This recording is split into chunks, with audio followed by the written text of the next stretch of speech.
ভালো লাগছে আজকে যে দুজন রয়েছেন, সজলদা এবং তাপসদা, দুজনেই মমতা বন্দ্যোপাধ্যায়কে ভীষণ কাছ থেকে দেখেছেন এবং তাপসদা এই মুহূর্তে যে রয়েছেন। তাপসদা, আপনার কি মনে হয়? মানে আজকে আমার অদ্ভুত লাগছিল মমতা বন্দ্যোপাধ্যায়কে, আমি অনেক কম বয়স, অনেক কম, হ্যাঁ হ্যাঁ রাজুদা, আপনি জবে থেকে মমতা বন্দ্যোপাধ্যায়কে তার থেকে অন্তত ডবল বছর তাপস রায় দেখেছেন। তাপসদা, আজ মমতা বন্দ্যোপাধ্যায় যে ডেসপারেশনটা দেখালেন, এই ডেসপারেশনের কারণটা কি হতে পারে দাদা?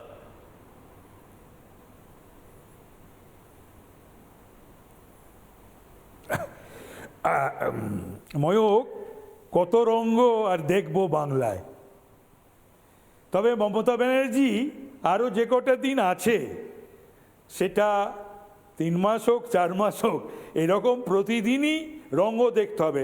তবে তুমি মমতা ব্যানার্জির কিছু বলা বা কথার ওপরে তুমি খুঁজতে যাও না, কারণ খুঁজতে যাও না।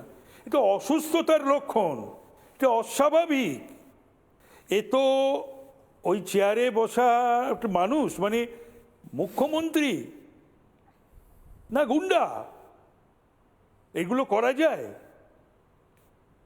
হাইকোর্টের উচিত, এর আগেও হাইকোর্ট এই ধরনের নির্দেশ দিয়ে কোনো একটা প্রদেশের মুখ্যমন্ত্রীকে অ্যারেস্ট করিয়েছিল। হাইকোর্টের নির্দেশ দেওয়া মুখ্যমন্ত্রীকে অ্যারেস্ট করা, অথবা ইডি ভীষণ ক্ষমতা সম্পন্ন, সংবিধানের দেওয়া, পার্লামেন্টের দেওয়া, সেই ইডি উচিত এফআইআর করে মমতা ব্যানার্জিকে অ্যারেস্ট করা। তার কারণ হচ্ছে যে মমতা ব্যানার্জির ইডির কাজে বাধা দিয়েছেন, এবং এটা প্রথম নয়। অনেকে বলছিলেন যে অন্য কারুরটাতে জানে, আরে উনি শুধু concern about herself and Abhishek. Phone ধরেনি পার্থর ফোন ধরেনি। এটাই আমার প্রশ্ন দাদা, যে এত নেতার বাড়িতে ইডি সিবিআই গেল, সুজিত বসুর বাড়িতেও গেল, কারোর বাড়িতে মমতা বন্দ্যোপাধ্যায় যাননি। কি এমন জীবন কাঠি আছে প্রতীক জৈনের কাছে? কি এমন ভোমরা রয়েছে, প্রাণ ভোমরা রয়েছে? একটা সেটার আছে প্রাণ ভোমরা আছে। তাই অত সকালে তো উনি ওঠেন না। এই শীতকাল, এত সকাল তিনি উঠে সেখান থেকে লাউডন থেকে সেক্টর 5, আমি তো ভাবতে পারছি না। এটা তো আমার অচেনা মমতা ব্যানার্জি লাগছে, মানে তার এই সকালের ওঠাটা, এইটা অন্য কিছু না। দ্বিতীয় কথা হচ্ছে যে এই একটা জিনিস মাথায় রাখতে হবে, মমতা ব্যানার্জি তার শাসনও চিরকাল নয়, বা মানুষ হিসাবে আমরা কেউ চিরকাল নয়।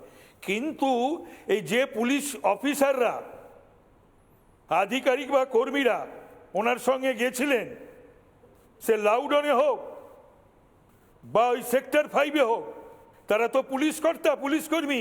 তাদের বলি যে এটা ইম্পেটাস পেলো, এনকারেজড হলো বাংলার সেই সকল ক্রিমিনালরা, যখন কলকাতার থানার অফিসাররা, বাংলার থানার অফিসাররা, বা ডিডির অফিসাররা, বা সিআইডি অফিসাররা যখন কোনো ক্রিমিনালের বাড়িতে যাবে তদন্ত করতে বা গ্রেপ্তার করতে বা কোনো কিছু জোগাড় করতে, তখন কিন্তু এই ধরনের ঘটনারই সম্মুখীন হবেন।